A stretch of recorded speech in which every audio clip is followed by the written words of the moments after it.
નમસ્કાર વિદ્યાર્થી, આજના વિડીયોમાં આપણે સંચાલક અંગેની નિમણૂક અંગેની જોગવાઈઓ જોશું. આની પહેલાંના વિડીયોમાં સૌપ્રથમ વિડીયોમાં આપણે જોયું હતું સંસ્થાન અથવા તો એનો કાનૂની દરજ્જો કેટલા પ્રકારે હતો, તો કે 4 પ્રકારે. પછી બીજા વિડીયોમાં આપણે જોયું હતું કે સંચાલક પ્રકારો, બરોબર, ટોટલ 8 પ્રકાર હતા, એના વિશે વિગતવાર સમજૂતી મેળવી. હવે પછીના આપણા આજના આ વિડીયોમાં પ્રશ્ન નંબર 3 સ્વતંત્ર સંચાલક અંગેની જોગવાઈઓ, અથવા તો એ બીજી પણ રીતે પૂછાય સંચાલકના નિમણૂક અંગેની જોગવાઈઓ, બરોબર. તો આપણે ગયા વિડીયોમાં જોયું હતું સ્વતંત્ર સંચાલક કોને કહેવાય, બરોબર, કે જે સંચાલક મેનેજિંગ ડિરેક્ટર અને પૂર્ણ સમયનો ડિરેક્ટર પણ ન હોય એને આપણે સ્વતંત્ર સંચાલક કહેતા હતા. તો એના નિમણૂક માટેની જોગવાઈઓ કેવી છે, બરોબર, એના નીતિ નિયમો, એના વિશે આપણે સમજૂતી મેળવશું. મોટો તો આપણે આગલા પ્રશ્નમાં આવી. તો જુઓ, નવો કંપની ધારો છે 2000ની સ્વતંત્ર સંચાલકની નિમણૂકની નીચે મુજબ છે. દરેક નોંધાયેલી રજિસ્ટર્ડ કંપનીમાં તમારે સંચાલકની નિમણૂક કરવી ફરજિયાત છે. કેવી છે? ફરજિયાત, બરોબર. પછી આપણે બીજા વિડીયોમાં આપણે જોયો તો સ્વતંત્ર સંચાલક એ કેવો સંચાલક હતો, તો કે નોન એક્ઝિક્યુટિવ હતો. કેવો હતો? નોન એક્ઝિક્યુટિવ, બરોબર. તો એ જોગવાઈ પાછી રિપીટ થઈ છે. કંપની ધારા 2013 અને સેબીની 2015ની જોગવાઈ જે કંપનીના સંચાલક મંડળના અધ્યક્ષ નોન ડિરેક્ટર હોય, બરોબર, કુલ સંચાલકો મંડળના ઓછામાં ઓછા 1/3 ભાગના સંચાલકો હોવા જોઈએ, બરોબર. આ પોઈન્ટ આગળ પણ આવ્યો હતો કે એમાં આપણે લીધું હતું, દાખલા તરીકે કંપનીમાં કુલ સંચાલક છે, બરોબર, તો એનો જે અધ્યક્ષ છે નોન એક્ઝિક્યુટિવ ડિરેક્ટર છે, તો એના 6/1/3 કરી એટલે ઓછામાં ઓછા 2 કેવા હોવા જોઈએ? સ્વતંત્ર સંચાલક હોવા. પછીનો પોઈન્ટ એ નોંધાયેલી કંપનીમાં નોન એક્ઝિક્યુટિવ ડિરેક્ટર તરીકે જ્યારે અધ્યક્ષ ત્યારે સંચાલક ઓછામાં ઓછા 50% સંચાલકો, બરોબર. અહીંયા 50 જ લખ્યું છે, ટકાવારીની નિશાની કરતાં ભૂલાઈ ગઈ છે. 50% સંચાલકો એટલે કે અડધા સંચાલકો છે સ્વતંત્ર સંચાલક હોવા જોઈએ. જો અધ્યક્ષ હોય તો 1/3 ભાગના, બરોબર, અને નોન એક્ઝિક્યુટિવ ડિરેક્ટર અધ્યક્ષ તરીકે ન હોય તો 50% સંચાલકો સ્વતંત્ર સંચાલક હોવા જોઈએ. પછી આપણે જોયું હતું એની નિમણૂક ક્યાંથી થાય છે, તો કે કેન્દ્ર સરકાર દ્વારા નિર્દેશિત કરેલી સંસ્થાની ડેટા બેંકમાંથી, બરોબર. એ જ પોઈન્ટ આપણો અહીંયા પાછો રિપીટ થાય છે કે સ્વતંત્ર સંચાલકોની નિમણૂક કેન્દ્ર સરકાર દ્વારા નિર્દેશિત કરેલ સંસ્થાની ડેટા બેંકમાંથી કરવાની હોય છે. પછી હવે આ એક પોઈન્ટ નવો છે કે કેન્દ્ર સરકાર છે સ્વતંત્ર સંચાલક માટેની લઘુત્તમ એટલે કે ઓછામાં ઓછી સંખ્યા નક્કી કરી શકે છે. કે કેન્દ્ર સરકાર પણ એને જરૂરી લાગે એવા સંજોગોમાં કે કેટલા સ્વતંત્ર સંચાલક રહેશે એની ઓછામાં ઓછી સંખ્યા, લઘુત્તમ સંખ્યા નક્કી કરી શકે છે. જો ઉપર લઘુત્તમ સંખ્યા આપી જ છે કે 1/3 ભાગના અથવા તો 50%, બરોબર. આ ઉપરાંત પણ કેન્દ્ર સરકારને અનુકૂળ લાગે તો એમાં એ ફેરફાર કરી શકે છે. અને આ પ્રકારનો ડિરેક્ટર કેવો ડિરેક્ટર ગણાશે? નોન એક્ઝિક્યુટિવ ડિરેક્ટર ગણાશે. પછી એની મુદ્દત કેટલા વર્ષની છે? તો સ્વતંત્ર સંચાલકની મુદ્દત 5 વર્ષની હોય છે. કેટલા વર્ષની? 5 વર્ષની. હવે એના માટેની એક બીજી જોગવાઈ પણ હતી કે એની પુનઃ નિમણૂક થઈ શકે છે. પુનઃ નિમણૂક એટલે કે જ્યારે એની મુદ્દત પૂરી થઈ જાય 5 વર્ષની, પાછી તમે એની ફરીથી નિમણૂક કરી શકો છો. આ જોગવાઈ હતી, બરોબર. તો એમાં એક પોઈન્ટ વધારાનો કરે છે કે સ્વતંત્ર સંચાલકની મુદ્દત 5 વર્ષની હોય છે અને તે પુનઃ નિમણૂકને પાત્ર હોવાથી વધુમાં વધુ 2 મુદ્દત માટે, 2 મુદ્દત એટલે એકવાર 5 વર્ષ આવ્યો, બીજી વાર 5 વર્ષ, એટલે સળંગ કેટલા વર્ષ થયા? 10 વર્ષ માટે જેની નિમણૂક કરી શકો છો, બરોબર. પછી 10 વર્ષ પછી તમારે પાછી ફરીથી સંચાલકની પુનઃ નિમણૂક કરી શકાતી નથી, બરોબર. એટલે કે વધુમાં વધુ તમે એને 2 મુદ્દત માટે, બરોબર, નિમણૂક આપી શકો છો. પછી સ્વતંત્ર સંચાલકની જ્યારે પણ તમારે પુનઃ નિમણૂક કરવી હોય ત્યારે કંપનીની સામાન્ય સભામાં ખાસ ઠરાવ પસાર કરવો પડે અને બોર્ડના અહેવાલમાં એટલે કે સંચાલક મંડળનો જે અહેવાલ છે, રિપોર્ટ બનતો હોય એમાં પુનઃ નિમણૂકની જાણ કારણ સાથે દર્શાવવી પડે. એટલે કે જ્યારે પણ તમે આની કોઈ વ્યક્તિની સ્વતંત્ર સંચાલકની મુદત પૂરી થઈ જાય છે 5 વર્ષની, પાછું તમે બીજી મુદત માટે લેવા માગો છો એને જ, તો તમારે પહેલાં તો સભ્યોની સામાન્ય સભામાં મંજૂરી લેવી પડે ખાસ ઠરાવથી, અને ત્યારબાદ અહેવાલમાં સંચાલક મંડળની જે મિટિંગ થાય, જે રિપોર્ટ બને એના અહેવાલમાં તમારે કારણ સહિત શું કામ તમે આને પુનઃ નિમણૂક કરી છે એ બધી જ વિગતો દર્શાવવી પડે. પછી એનામાં કેવી કેવી કાબેલિયત હોવી જોઈએ, તો કે સ્વતંત્ર સંચાલક છે જે તે ક્ષેત્રનો નિષ્ણાંત, અનુભવી અને કાબેલ હોવો જોઈએ. હવે આવો જે સંચાલક બનતો હોય એવો સંચાલક કોઈ પણ સ્થાપક કે સંચાલકના સંબંધમાં ભૂતકાળમાં હોવો જોઈએ નહીં. કે દાખલા તરીકે તમને છે રિલાયન્સમાં સ્વતંત્ર સંચાલક બનવાનો મોકો મળે છે, પણ તમે ભૂતકાળમાં પણ રિલાયન્સના સંચાલકો કે એના સ્થાપકો સાથે કોઈ પણ પ્રકારનો સંબંધમાં હોવા જોઈએ નહીં. બરાબર. આ ઉપરાંત ગૌણ કંપની કે સહાયક કંપનીનો સ્થાપક પણ તમે હોવા જોઈએ નહીં. કે રિલાયન્સ કંપનીને જે મદદગારી કંપની હોય એમાં પણ તમે કામગીરી કરેલી હોવી જોઈએ નહીં. આ ઉપરાંત આવી વ્યક્તિના કંપની કે સહાયક કંપની સાથે કે તેના ડિરેક્ટર સાથે કે તેના સ્થાપકો સાથે કોઈ પણ આર્થિક કે નાણાકીય વ્યવહારો અગાઉના 2 વર્ષ દરમિયાન થયેલા હોવા જોઈએ નહીં. એટલે કે તમે જે કંપનીમાં સ્વતંત્ર સંચાલક બનવા માગો છો તો એ કંપનીના કોઈ સ્થાપક છે, એની સહાયક કંપની છે, બરાબર. સહાયક કંપની એટલે કે મદદ કરતી હોય એવી કંપની, બરાબર, કે પછી એના ડિરેક્ટર એટલે કે સંચાલકો છે એની પાસેથી છેલ્લા 2 વર્ષમાં તમે આર્થિક એટલે કે નાણાકીય વ્યવહાર તમારો કરેલો હોવો જોઈએ નહીં. આ ઉપરાંત તમારે એની સાથે સંબંધ પણ હોવો જોઈએ નહીં. અને આવી વ્યક્તિનો સંબંધ કંપનીના મુખ્ય સંચાલકીય પદાધિકારીઓ, બરાબર, એટલે જેને કહેવાય મુખ્ય વહીવટી અધિકારીઓ સાથે નિમણૂકના આગલા 3 વર્ષમાં પણ કોઈ પણ પ્રકારનો સંબંધ હોવો જોઈએ નહીં. એટલે કંપનીના જે મેઇન ઉચ્ચ હોદ્દા ધરાવતા અધિકારીઓ છે એની સાથે પણ આગલા 3 વર્ષમાં એક પણ પ્રકારનો તમારો સંબંધ હોવો જોઈએ નહીં. બરાબર. ફરીથી આપણે લઈ લઈએ સ્વતંત્ર સંચાલકની જોગવાઈ. પહેલાં તો સ્વતંત્ર સંચાલકની નિમણૂક કેવી છે? ફરજિયાત. જો નોન એક્ઝિક્યુટિવ ડિરેક્ટર છે એ અધ્યક્ષ તરીકે હોય તો કુલ સંચાલકોના 1/3 ભાગના સંચાલકો સ્વતંત્ર સંચાલક હોવા જોઈએ. જો એ અધ્યક્ષ તરીકે ન હોય તો 50%. એની નિમણૂક ક્યાંથી થાય? બરાબર. જે આ બધા પ્રશ્નો એક માર્કના છે. ક્યાંથી કરવામાં આવે છે સ્વતંત્ર સંચાલકની નિમણૂક? તો કે કેન્દ્ર સરકાર દ્વારા નિર્દેશિત કરેલ સંસ્થાની ડેટા બેંકમાંથી.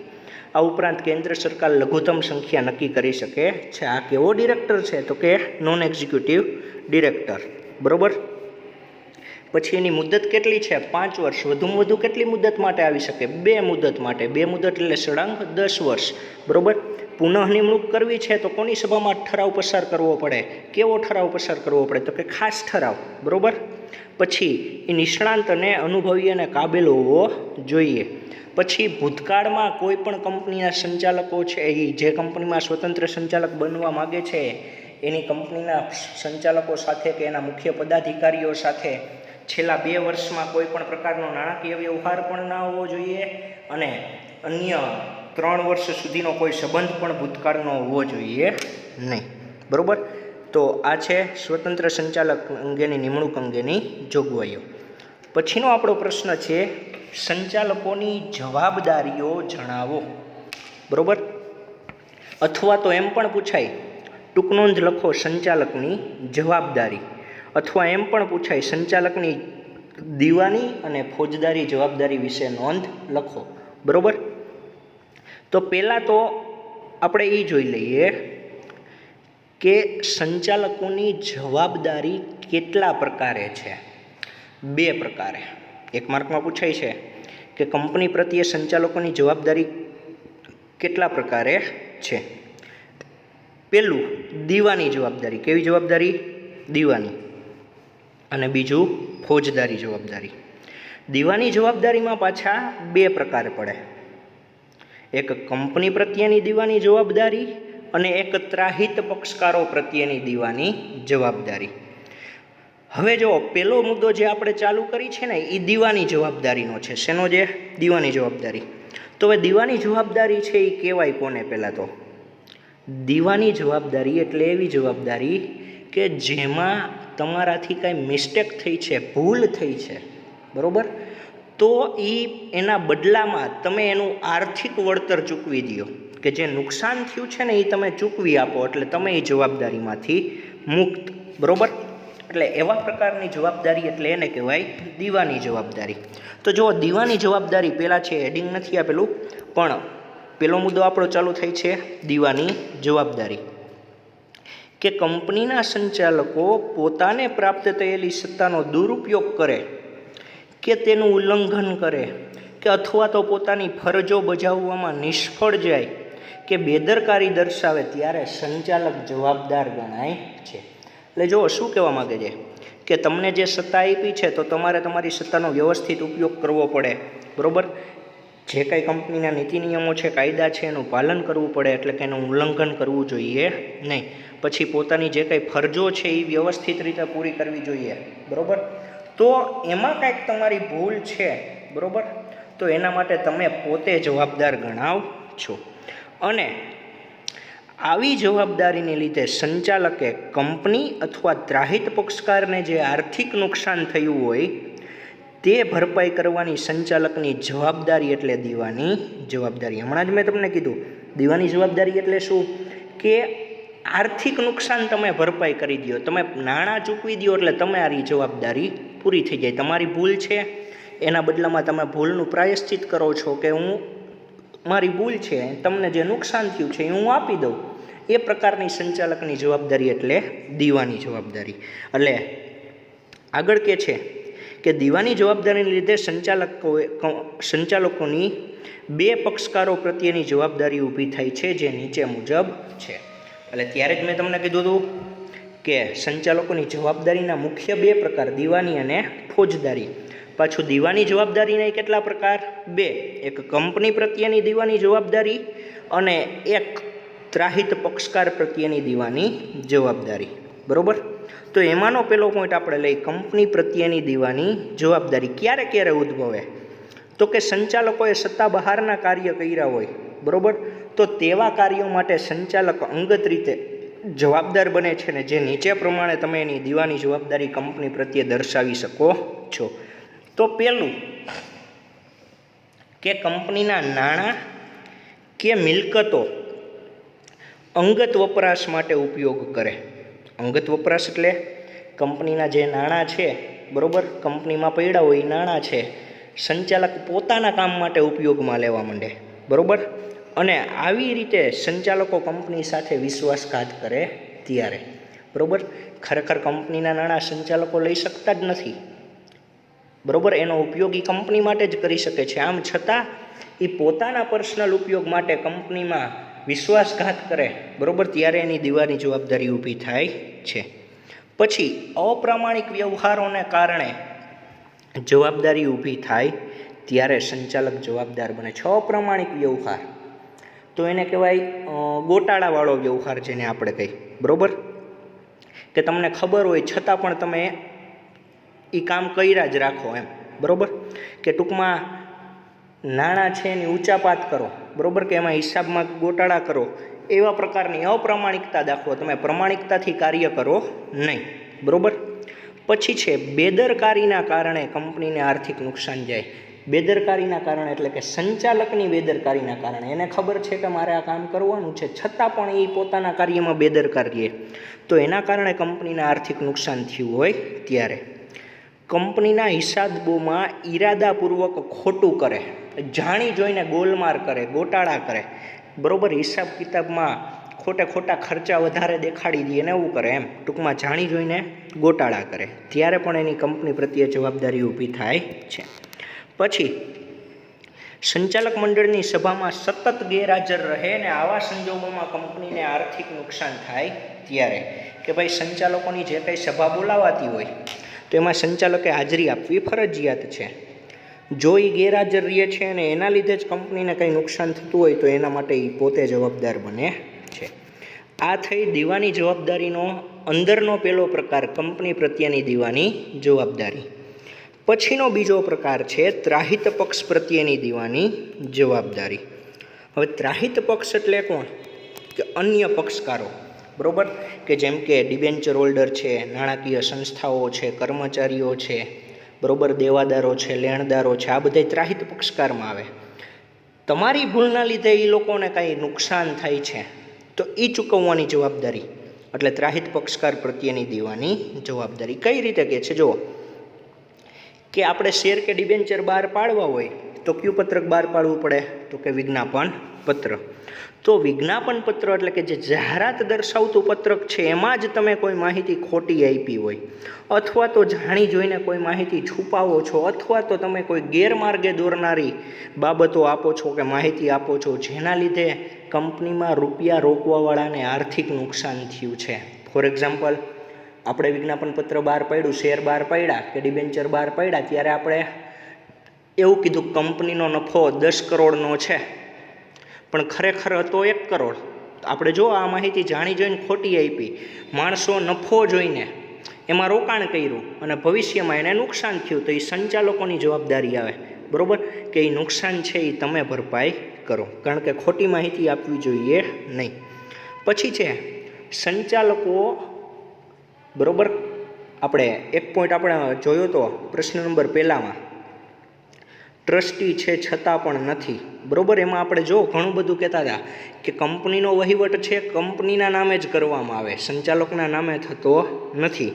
આમ છતાં જુઓ અહીંયા આવે કઈ છે કે સંચાલકો છે કંપનીનું નામ દર્શાવ્યા વગર પોતાના નામે વ્યવહાર ચાલુ કરી દે, બરાબર, એટલે કંપનીને ગુણમાં ગણી નાખે, સાઈડમાં મૂકી દે અને પોતાના નામથી વહીવટ ચાલુ કરી દે તો પાછળથી જે કંઈ નુકસાની થાય તો એ કંપનીને નહીં પણ સંચાલકે ભોગવવી પડે. આ ઉપરાંત સંચાલકો સત્તા મર્યાદાની બહારના કામ કરે, બરાબર, એટલે કે એને જે સત્તા મળી છે એની બહાર જઈને એ કામ કરે. આ ઉપરાંત આવેદનપત્ર દ્વારા જે સંચાલકની જવાબદારી અમર્યાદિત બનાવી દીધી હોય, બરાબર, કે કોઈ પણ ભૂલ માટે સંચાલકો જવાબદાર ગણાશે, આવી અમર્યાદિત જવાબદારી હોય એની, બરાબર, તો આવા બધા પ્રકારોમાં સંચાલકની જવાબદારી બને છે. આ ઉપરાંત અન્ય પક્ષકારો સાથે છેતરપિંડી કરવાના હેતુથી વ્યવહાર કર્યો હોય કે તમે છે કોકને છેતરવા જ માગો છો, બરાબર, એવા વ્યવહાર કર્યા હોય તો તમારી પોતાની જવાબદારી બને છે. અને કંપનીના વિસર્જન સમયે તમે અદાલત સંચાલકોને ત્રાહિત પક્ષકાર પ્રત્યે જવાબદાર બનાવે ત્યારે સંચાલકની ત્રાહિત પક્ષકાર પ્રત્યે દીવાની જવાબદારી ઊભી થાય છે. એટલે કે જ્યારે કંપની બંધ થતી હોય, જ્યારે એનું વિસર્જન થતું હોય ત્યારે અદાલત એવું કહી દે કે આ બધા જ નુકસાની પાછળના કારણોમાં સંચાલકો જવાબદાર છે, બરાબર, તો એ સંચાલકોએ બધી નુકસાની ભોગવવી પડે. ટૂંકમાં દીવાની જવાબદારીમાં શું થાય છે? જે આર્થિક નુકસાન થયું છે એ ભોગવવું પડે, એ તમારે ચૂકવવું પડે. એ કંપનીને થયું હોય તો તમારે કંપનીને પૈસા દેવાના, અને ત્રાહિત પક્ષકાર એટલે કે અન્ય પક્ષકારોને થયું છે તો અન્ય પક્ષકારોને દઈ દેવાના, બરાબર. પછીનો મેઇન આપણો પોઈન્ટ નંબર 2, ફોજદારી જવાબદારી. ફોજદારી જવાબદારી એટલે શું?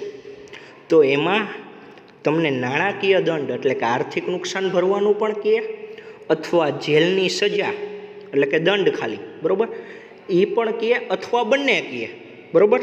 એટલે જુઓ આ પ્રકારની જવાબદારી છે એટલે એને કહેવાય ફોજદારી જવાબદારી. જો એની વ્યાખ્યા આપેલી છે કે જે જવાબદારીને લીધે સંચાલકને નાણાકીય દંડ અથવા જેલની સજા અથવા સજા અને દંડ બંને કરવામાં આવે એવી જવાબદારી એટલે ફોજદારી જવાબદારી. આમાં ખાલી શું કહેતા હતા દીવાનીમાં? માત્ર આર્થિક નુકસાન જ દેવાનું, બરાબર. એના 2 પ્રકાર પડ્યા હતા, એક કંપની પ્રત્યેની દીવાની જવાબદારી અને એક ત્રાહિત પક્ષકાર પ્રત્યેની. પણ ફોજદારી જવાબદારી એ એક પોતે શું કહે છે કે કંપનીમાં જે નાણાકીય નુકસાન થયું હોય તો અદાલત એ ભરવાનું કહે, અથવા તો તમને સજાય કરે અથવા નાણાકીય નુકસાન ભરવાનું કહે ને સજા બે ભેગું પણ કરે, આ પ્રકારની જવાબદારી એટલે ફોજદારી જવાબદારી. તો ઉપર ફોજદારી જવાબદારી ક્યારે ઉદ્ભવે, બરાબર? ઉપરના બે પોઈન્ટ મિક્સમાં આવશે. અહીંયા જો વિજ્ઞાપન પત્રમાં ખોટી માહિતી આપે કે ગેરમાર્ગે દોરનારી માહિતી આપે અથવા તો જાણી જોઈને અગત્યની માહિતી છુપાવે. જો ઉપરના પોઈન્ટમાં આવ્યો આ પોઈન્ટ, બરાબર. પછી કંપની ધારાની જોગવાઈઓનો ભંગ કરે, બરાબર. એટલે કે કંપની ધારામાં જે કંઈ નીતિ નિયમો છે, બરાબર, એ નીતિ નિયમોનો તમે ઉલ્લંઘન કરો, ભંગ કરો. પછી જુઓ હિસાબોમાં જાણી જોઈને ગોલમાલ કરે, ગોટાળા કરે, બરાબર. તો આ પોઈન્ટ ઉપર આવી ગયો, જાણી જોઈને જ તમે હિસાબમાં ગોટાળો કરો છો. પછી કહે છે કે કંપની સાથે દગો, વિશ્વાસઘાત કે છેતરપિંડી કરે, ઉપર આ પોઈન્ટ આવી ગયો, બરાબર. કે તમે કંપની સાથે કોઈ પણ પ્રકારના ગેરવર્તણૂક કરો અને હિસાબોમાં ગોટાળા કરી અને કંપની સાથે વિશ્વાસઘાત કરો છો, બરાબર. કે જાણી જોઈને કરો છો આ બધું. અને કંપનીની સ્થાપના, સંચાલન કે વિસર્જન સમયે સંચાલકે કોઈ ફોજદારી ગુનો કર્યો હોય ત્યારે જવાબદારી લાગુ પડે છે, બરાબર. કે જ્યારે કંપનીની સ્થાપના થઈ હોય કે એનું સંચાલન ચાલુ હોય કે એનું વિસર્જન થતું હોય ત્યારે સંચાલક છે એને કોઈ ફોજદારી ગુનો કર્યો હોય ત્યારે એની ફોજદારી જવાબદારી લાગુ પડે છે. અને ફોજદારી જવાબદારીમાં શું થાય છે? અદાલત એને દંડ એટલે કે નાણાકીય નુકસાન પણ ભરવાનું કહે અથવા સજા પણ કરે જેલની, અથવા બંને કરે ભેગું, બરાબર. આ પ્રકારની જવાબદારીઓ આવે છે એટલે ફોજદારી જવાબદારી.